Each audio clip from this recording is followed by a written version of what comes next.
y'all, Rachel here with Rachel's Unique Crafts, and just got a quick little Dollar Tree haul for y'all. So I'm going to show you what I got because you may want to get some things to save for later on. I'll explain. Let's get started. Okay, I picked up 3 of the smaller hula hoops.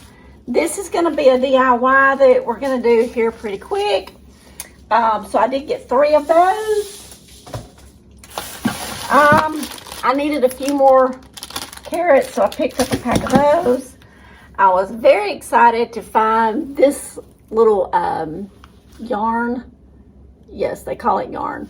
It's called eyelash yarn, but it's got the fuzzies on the side. I had found some of this at Hobby Lobby several years ago. I used it all. It's great for creating Victorian, shabby, French cottage, ever which one to call it, elegant decor.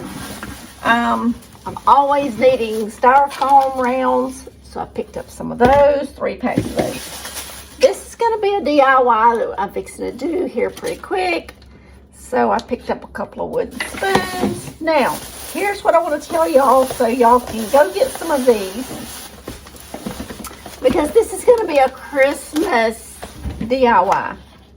Yes, I see Christmas. I was trying to see how big these are. These are the larger eggs. Let me see. Here's some. Let me measure this and see. So this would be 8.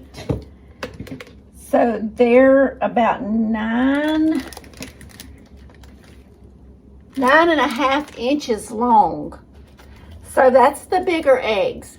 Go get some of these. I picked up 6.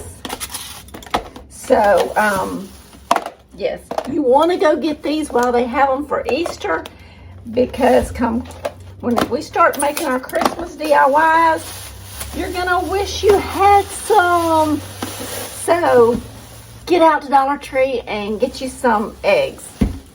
All right, I just want to show y'all a quick little haul so that y'all could pick them up. Doesn't matter what color they are. They're not going to stay that color. So get to Dollar Tree. Thank y'all. I'll see y'all in the next video. Have a great one. Bye-bye.